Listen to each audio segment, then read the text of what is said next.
우리 31절 봅시다. 나로 유대에 순종치 아니하는 자들에게서 구원을 받게 하고 예루살렘에 대한 나의 섬기는 일을 성도들이 바람직하게 하고. 이 유대에서는 바울을 자꾸 죽이려고 그랬어요. 베드로와 야고보와 요한, 베드로는 유대인들에게 복음을 전가하면 3,000명이 회개하고 5,000명이 회개하고 돌았었는데, 바울은 들어가면 회개라는 건 뭘 죽이려고만 한다. 바울의 늘 소원은 예루살렘에 가서 유대인을 복음하는 것이다. 유대인의 구원을 위해서는 자기가 지옥에 가도 좋다고 말했습니다. 그런데도 불구하고 바울의 복음 전거는, 이방인들은 바울의 복음 전거를 다 받아들입니다. 그래서 바울은 저 마케도니아나 소아시아에 가서 그것을 복음하고 세계를 복음하는 기초를 따랐지만, 유대인에게만 오면은, 자기 백성들에게만 오면은 돌로 쳐 죽이려고 해요. 그래도 바울은 자꾸만 고향에 가서 복음을 전하고 싶어 했어요. 중국적으로 바울 선생이 고향에 돌아와서 복음을 전가하다가 예루살렘에 잡혀서 로마까지 압송돼 가서 순교를 당했습니다. 예루살렘에 왔으면 안 했으면 그가 더 널리 저 스페인까지 복음을 전했을 것입니다. 그것이 하나님이 주신 사명입니다. 하나님의 사명을 따라 일해야지요. 저도 한 가지입니다. 저는 한국의 성회에 대한 사명이 없어요. 제가 한국에서 빌리그람 같이 복음을 전하겠다고 젊을 때 애를 써서 한국에 가서 복음을 전하되, 특별히 전라남북도에 제가 집중적으로 복음을 전했습니다. 정말로 젊은 시절 한참 좋을 때 매주일마다 전라남도, 전라북도에 가서 복음을 전했어요. 그런데 복음을 전거하러 나가기만 하면 몸이 아파요. 아직 강대만 쓰면 몸이 아파요. 그 다음에 제가 경상도 출신이기 때문에 경상도에 가서 복음을 전거하겠다고 가니까 전부 배척을 해요. 부산에 가도 배척당하고 대구에서는 복음 전거하다가 맞아 죽을 뻔당했어요. 동료들이 와서 막 실제로 와가지고, 야, 이 자식아, 니 혼자 다 헤쳐먹어라. 뭐 그러지 않습니까? 목사들이 모여와가지고서. 너 큰 교회 가지면서 지방에 가야 다니면서 이렇게 교인을 모아서 흔들어? 이 자식아. 뭐 이렇게 나옵니다. 그래서 내가 그때 느낀 것은, 하나님이 나를 한국에 부르지 아니하셨구나. 한국에서는 목회나 하고, 그 다음 외국에 나가서 복음을 전하라고 하는구나. 한국 사람은 나를 받아들이지 않구나. 그래서 그때부터 외국으로 나간 것입니다. 그래서 외국에 아주 세상이 좁다고 돌아다녔죠. 구라파로, 중동으로, 오스트라리아로, 남미로, 동브라파로, 아프리카로 정말로 많이 다녔어요. 왜 해외로 널리 다니니까 고생이 굉장히 많죠. 비행기 타고 늘 여행하니까 위험하고, 그 다음에는 시차가 있고, 그 다음에는 음식이 다르고, 생활 환경이 다르고. 그래도 하나님의 사명이 거리로 부르니까 외국에 가면 그렇게 집회가 잘 된단 말입니다. 사람들이 다 환영을 하고 인산인으로 모이고 하나님의 나라와 역사가 일어나는데, 이 한국만 오면은 어느 곳에 가는지 환영하는 사람도 있지만 죽이겠다는 사람이 많이 나와요. 욕을 하고 그냥 프라카드를 들고 그냥 반대를 하고. 그래서 운명이 바울 선생하고 비슷한 것 같아. 그래서 요사이도 제가 한국에 집회를 안 나가지 않습니까? 한국의 지역사회에서 집회 오라고 해도 내가 가면 꼭 반대하는 사람들이 같이 생겨나요. 그렇기 때문에 그냥 이 마음에 괴로워요. 이러므로 한국은 내가 우리 목회하기만 여의도 순복음교회와 제 아들 교회나 돌봐주고 힘이 있을 때까지 외국에 가서 전도해야 된다. 8월 셋째 주일에는 제가 지금 아프리카의 코트부아르라는 나라, 또 다른 나라에 아프리카 전도로 나갑니다. 거기는 마라리아가 득실거리고 A형 간염도 우글거리고, 그리고 또 게리라들이 질서가 없으니까 어디에서 총 쏘고 뛰어나올지 모르는 그런 나라지만은, 그러나 그런 데 가면은 아주 마음이 편안하고 좋아요. 그리고 하나님의 성령의 능력도 나타나고요. 이게 하나님의 사명이거든. 그러면 그런 하나님이 사명을 주시는 곳에 가서 일해야지, 사명을 안 주는 데 가서 일하면 안 돼요. 우리는 하나님의 머슴이요 일꾼이기 때문에 머슴은 주인이 시키는 대로 해야지, 머슴이 자기 마음대로 일을 작정했다가는 주인에게 파면당하지. 머슴은 머슴다워야지, 주인다워서는 안 되는 것입니다. 우리는 머슴이요. 그러니까 나는 여러분 앞에는 큰 머슴이고 여러분은 작은 머슴이요. 머슴도 큰 머슴, 작은 머슴 계급이 있다고요, 여러분. 머슴이라 똑같은 머슴인 줄 알아요? 큰 머슴이 있고 또 큰 머슴이 있고 작은 머슴이 있는데, 나는 큰 머슴이니까 하나님께 직접 명령을 받고, 여러분 작은 머슴이니까 여러분은 나를 통해서 명령을 받는 겁니다. 그렇기 때문에 여러분께서 셀 리더가 되든지 저를 통해서 이런 명령을 받으면 여러분 머슴은 그저 주인 시킨 대로 해야 돼요. 그래야 칭찬받고 상을 받아요. 옛날에 우리 집에 머슴을 많이 대농사를 지은 시간에 큰 머슴이 있고 작은 머슴 많았어요. 그런데 그 큰 머슴이 문제의사나이에요. 왜냐하면 우리 할아버지가 살아계실 때인데, 이 큰 머슴은 아침에 일어나면 먼저 마당을 썰어야 되는데요, 이 신발장하고 이런 데 다 자세히 하지 않고 마당 한가운데 가서 마당 한가운데만 빗자루 대빗자루 쓱쓱쓱쓱쓱 썰어놓고 가버려요. 그 할아버지가 부르지, 야 이 오너라, 야 이놈아, 아침에 일어나서 마당을 썰려는 저 신발장 이 마루 밑까지 이렇게 잔일도 다 해야지. 그 마당에 그 한가운데 마당만 쓱쓱 썰어보면 어떻게 하니? 큰 것만 썰지 말고 잔인한 일도 썰어라. 아, 이놈이 부툭이가 듣고 있어. 그 다음날 보니까 머슴이 없어요. 머슴이. 마당도, 큰 마당에도 막 그냥 금불이 늘어지는데 썰지도 않고 머슴이 없어. 이놈아 어디 있냐고 고함을 치니까 장독간에서 일어나 여기 있어요. 그 시골엔 바깥에 장독간을 이렇게 우를 쳐놓고 거기 장독간이 있잖아요. 거기서 만약 새똥 줍습니다. 야 이놈아 언제 새똥 주래?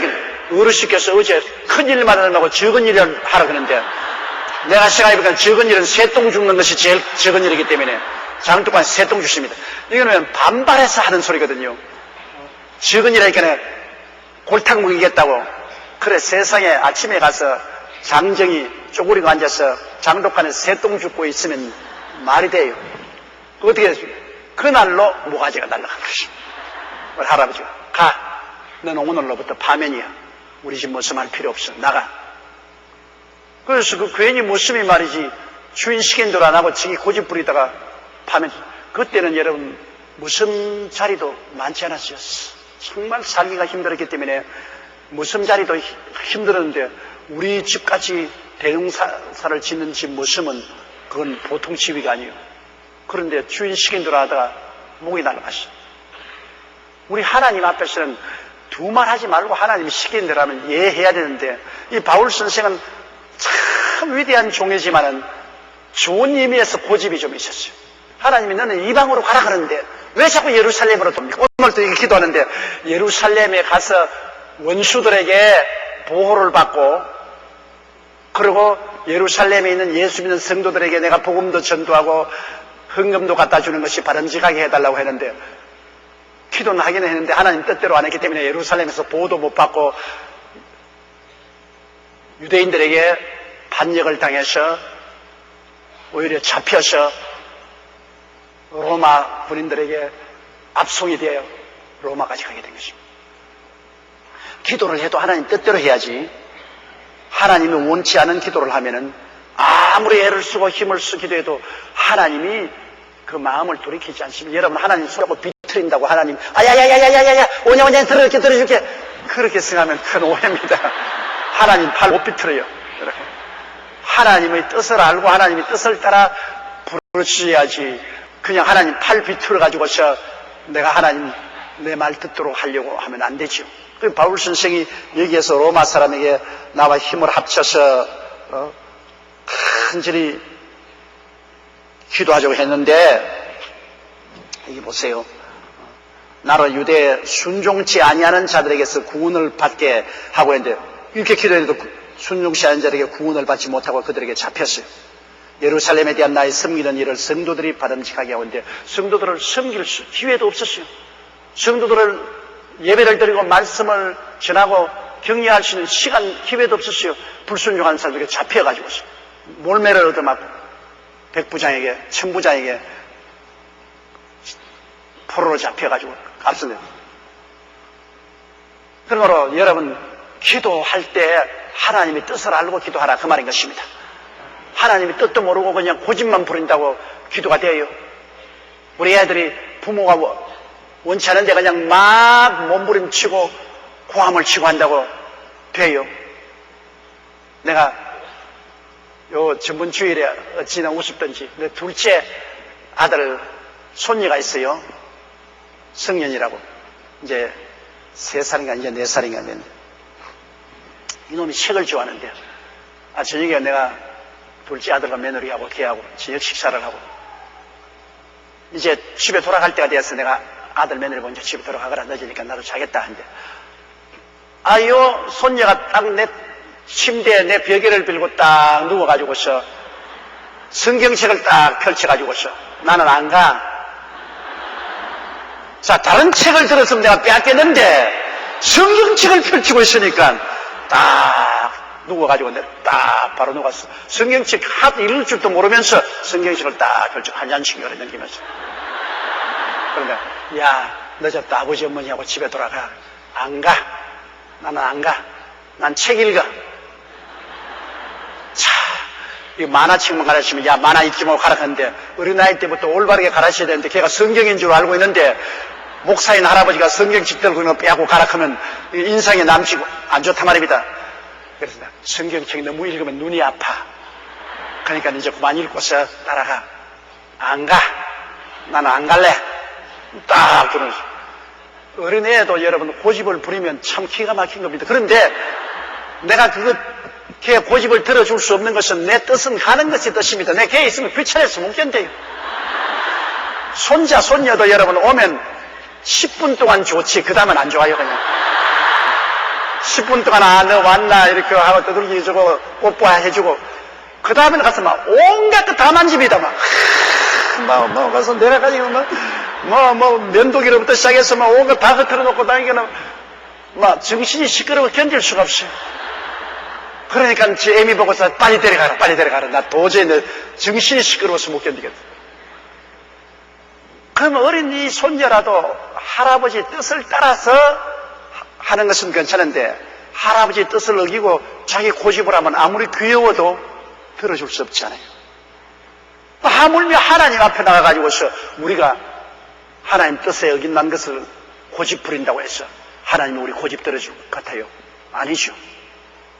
그러므로 우리가 반드시 하나님께 기도할 때 그 나라와 그 일을 먼저 구하면 시키되 하나님의 나라와 하나님의 일을 먼저 중심을 두고 기도해야죠. 하나님 뜻을 알고 기도해야죠. 하나님 뜻도 모르고 기도해서는 안 되죠. 그렇기 때문에 우리가 성경을 읽고 또 목사들하고 개인 카운셀링도 받고 하는 것은 하나님의 분명한 뜻이 어딘지 그거 알고 싶어 해서 그렇게 하는 것입니다. 그래서 기도하고 만약 하나님 뜻을 모르면 하나님의 뜻이면 이루어 주시옵소서. 하나님의 내가 간절히 기도하지만은 하나님의 뜻이 무엇인지 모르기 때문에 하나님의 뜻이면 이루어 주시고 하나님의 뜻이 아니면 막아 주시옵소서. 그거 아주 좋은 기도죠. 성경은 하나님의 뜻이면 내가 아무 도시에 가서 장사도 하고 이런 일도 하고 저런 일도 하리라 이렇게 기도하라 계십니까? 근데 바울 선생님께서는 하나님의 분명한 뜻은 바울 선생이 예루살렘에 안 가는 것입니다. 왜냐하면 예루살렘에 가는데 처처에 성령 받은 사람이 예언을 하기를 예루살렘에 가면 포박을 당하고 감옥에 들어갈 것이라고 해서 제 아들이 붙잡고 눈물을 흘리며 올라가지 말아 해도 바울 선생은 고집을 부렸습니다. 나는 그리스도의 복음을 위해서 죽을 각오가 되어 있다. 그렇게 가서 결국에는 그렇게 되고 말았거든요. 그 다음 32절요. 나로 하나님의 뜻을 쫓아 기쁨으로 너희에게 나아가 너희와 함께 편히 쉬게 하라. 기도를 열심히 해서 하나님의 뜻을 쫓아 기쁨으로 나아가 삼키셨는데 결국 바울 선생은 예루살렘에서 기쁨으로 나가지 못했습니다. 그는 로마의 천부장에게 잡히고 그 다음에는 여러 번 재판을 받고 나중에는 로마의 시자 앞에 재판을 받기 위해서 죄수로서 철구랑에 묶여서 로마로 가게 됐으니 기쁨으로 나간 건 아니죠. 강제로 철구랑에 묶여서 죄수로 나가게 됐으니 불행하죠. 그러나 원래는 바울 선생의 소원은 하나님의 도움으로 기쁨으로 나아가기를 가서 그곳에서 편히 쉬었다가 그 다음에는 스페인으로 가기를 원했는데요. 결국에는 근본적으로 하나님이 예루살렘에 올라가지 말라고 했는데 올라간 그 기 때문에 하나님이 도와주셔서 로마로 가는데 풍랑 속에서도 건져주시고 했었지만은 예루살렘에 올라간 것만은 하나님의 뜻이 아니었기 때문에 하나님의 도움을 받지 못했습니다. 그러므로 그는 기쁨으로 나아가지 못하고 죄수로서 철고랑에 묶여서 나아가게 된 것입니다. 33절요. 평강의 하나님께서 너희 모든 사람과 함께 계실지어다. 아멘. 평강의 하나님. 하나님은 여러분 임하시면 평화가 임합니다. 마귀가 오면은 마음에 불안해요. 나는 마귀가 내게 온 것을 어떻게 하느냐. 밤에 자다가도 일어나면 마음이 막 굉장히 무겁고 불안합니다. 그럼 마귀가 누르는구나. 자수 안 되겠다. 일어나서 기도해야 되겠다. 마귀가 오면은 마음에 불안하고 초조합니다. 풍랑이 불어서 물이 요동치는 것처럼 마음이 걷잡을 수 없고 중심이 안 잡히고 불안합니다. 일었으면 안고 싶고 안고 일었습니다. 어떤 사람 성령 받았다고 해서 나는 성령 충만하다 그러면서 얼굴이 새까맣게 돼가서 보따리 하나 들고서 그저 집에 이 집회 뛰어가고 저 집회 뛰어가고 그냥 하루도 앉아있지 못해요. 그리고 집에 들어가면 막 밥 먹은가 그릇 안 씻어가지고 파리가 윙간히 쌓아놓고 구석구석에 그냥 빨래 못한 걸레 같은 빨래감이 이 구석 저 구석에 있고 애들은 보면 콧물을 줄 흘리고 머리는 이렇게 흔들어지고 그 성령 받은 것 아니에요. 성령 받은 거 아니에요. 그거는 악령을 받은 거예요. 완전히 마음에 안정을 잡지 못해요. 불안하고 초조해서 견디지를 못해요. 성령이 오면 마음에 안심을 가져올 것입니다. 하나님은 평강을 갖다 줘요. 어떠한 물결을 치더라도 예수님 보세요. 갈릴리 호수에 풍랑이 내리더라 막 노을이 얼마나 심한지 물이 배에 막 넘치고 배가 당장 침몰하게 된데도 예수님 주무십니다. 이거 정말 어마어마한 일 아닙니까? 그런 무시무시한 풍랑 가운데 예수님은 주무신다. 예수님은 하나님입니다. 하나님의 평강이 그 마음을 잡고 있기 때문에 어떠한 세상에 요동치는 것도 그 마음의 불안을 가져오지 못합니다. 주무셔. 하나님께서 사랑하는 자에게 잠을 주신다고 여러분 마음속에 하나님은 평강을 주시는 것입니다. 때문에 마귀가 왔느냐 안 왔느냐를 아주 단적으로 분별할 수 있습니다. 마음이 초조하고 불안하고 안절부절하면은 그건 마귀가 와 있습니다. 주시는 하나님 성령이 오시면 죽음이 와도 편안합니다.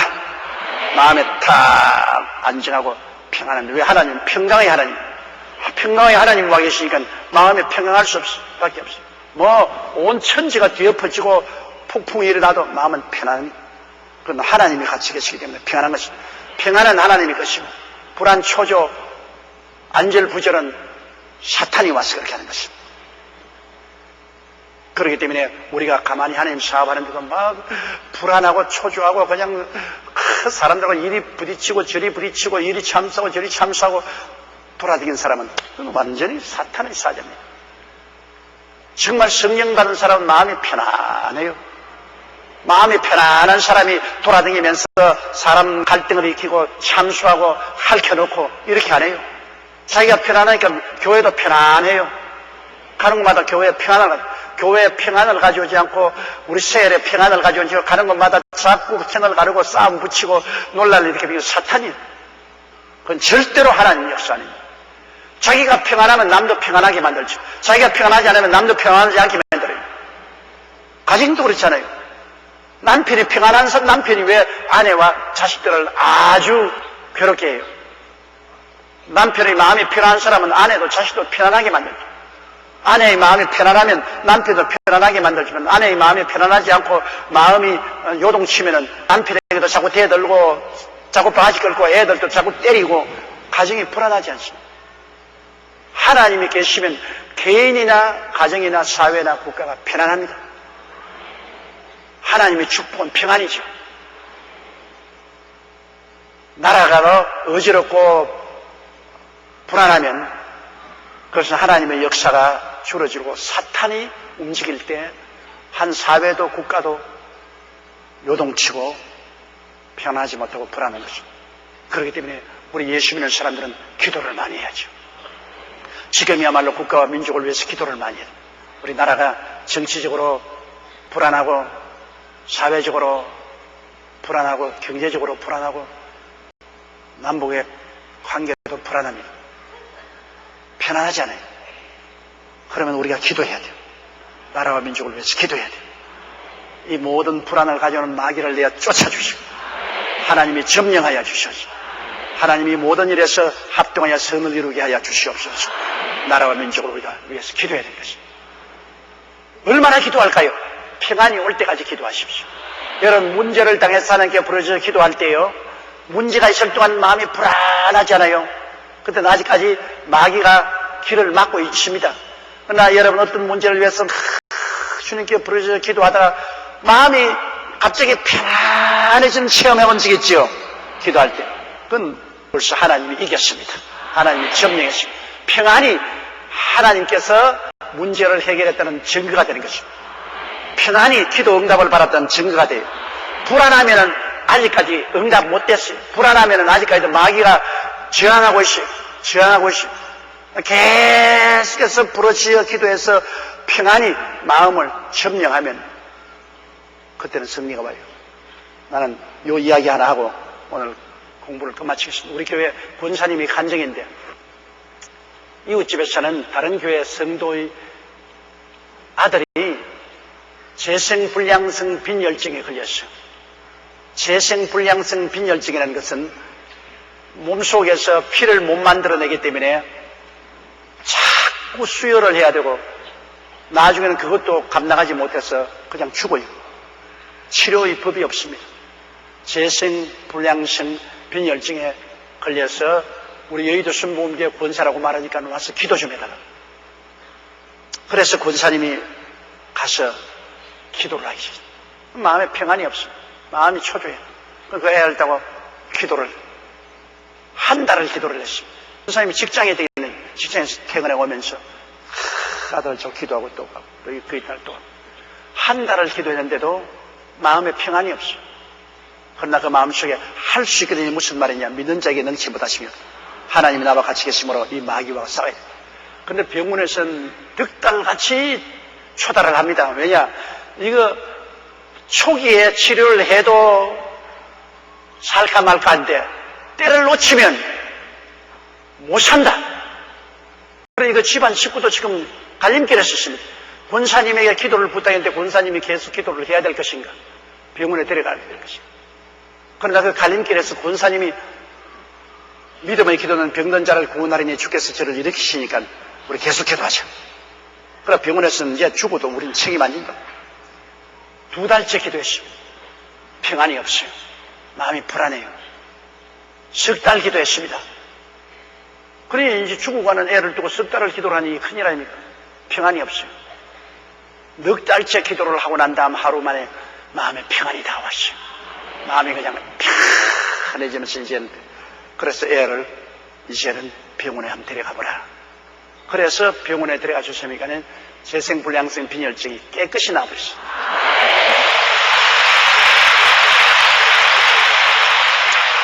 마귀와의 싸움을 한두 번 해서 응답 안 한다고 뒤로 물러가면 안 돼요. 배후에는 여러분 파괴하는 모든 일의 배후에는 마귀가 있습니다. 파괴적인 것을 가져오는 것은 배후에 마귀가 있는데 마귀하고 싸우면 한번 싸움을 붙여놓으면 끝까지 싸워야지 싸우다 그만두면 이제 더 악화됩니다. 그렇기 때문에 싸움을 시작해놓고 난 다음에 평안이 올 때까지 포기하면 안 돼요. 어떤 마귀는 쉽게 물러가지만은 악질적인 마귀는 쉽게 안 물러가요. 버티고 있어요. 나는 권사님을 자랑합니다. 그 권사님 4달을 버티었다는 것 여러분 어마어마한 말씀에 대한 지식과 믿음이 없이는 그렇게 하지 못합니다. 하나님 말씀을 확실히 알고 영적인 눈을 가지고서 육신의 눈으로 보지 않고 영의 눈으로 보면서 인내하고 넉 달을 싸웠다. 넉 달을 버티던 마귀가 아이고 이 사람 진짜 기도할 줄 아는 사람이다. 이 사람 정말 하나님의 용사다. 버텨봤자 소용이 없다. 도망쳤죠. 그러나 그냥 사시나무 떨듯이 자꾸 마음이 요동을 치고 중심을 잡지 못하고 기도해볼까 말까 싸워볼까 말까 이래서 하면 마귀가 너 얼마 안 있으면 포기하고 갈놈이다. 내가 버티면 이긴다. 마귀는 여러분 마음을 영이니까 읽고 있잖아요. 영이니까 여러분 마음의 생각을 읽고 있어요. 여러분이 말씀에 쓰고 믿음에 단호하게 써서 싸워서 이기겠다고 결심을 하고 밀고 나가면 이건 싸워도 우린 졌다. 마귀는 이미 패배한 놈이니까 견디는 봅니다. 견디는 봐요. 그러나 오래는 못 견딥니다. 정 견디려면 괴로우니까 나가지요. 여러분 뜨겁게 밑에 불을 다룬 솥 위에다가 한번 일어서 보시오. 제일 처음에 뜨뜻할 때는 뜨겁다고 좋다. 그러다 뜨거워지면 아유 뜨겁다. 나중에 많이 뜨거워지면 아이 뜨거워. 그러다가 탁 튀어나가 버리시면 기도라는 것은 솥에 불 때는 겁니다, 여러분. 서서히 뜨뜻할 때는 가만히 있다가 뜨거워지기 시작하면 자꾸 춤을 추기 시작하는데 나중에는 정 뜨거워지면 튀어나가야 돼요. 못 견뎌요. 그러므로 튀어나갈 때까지 계속 기도를 하라. 그 말씀이겠습니다. 튀어나갈 때까지. 그러면 반드시 승리는 우리의 것이 되는 것입니다. 마귀와의 싸운 기도에서는 반드시 우리가 이겨요. 여러분의 신분이 확실하지 않습니까? 정체불명의 사람이 아닙니다. 그리스도 안에서 오중복음과 삼중축복을 받은 신분이 확실한 사람입니다. 자기 신분을 알고 그 신분에 합당한 기도를 하는 것은 하나님의 뜻인 것입니다. 신분에 합당한 기도를 하는 것은 반드시 하나님의 뜻이니까 그것을 알고서 끝까지 기도해서 승리하시기 바랍니다.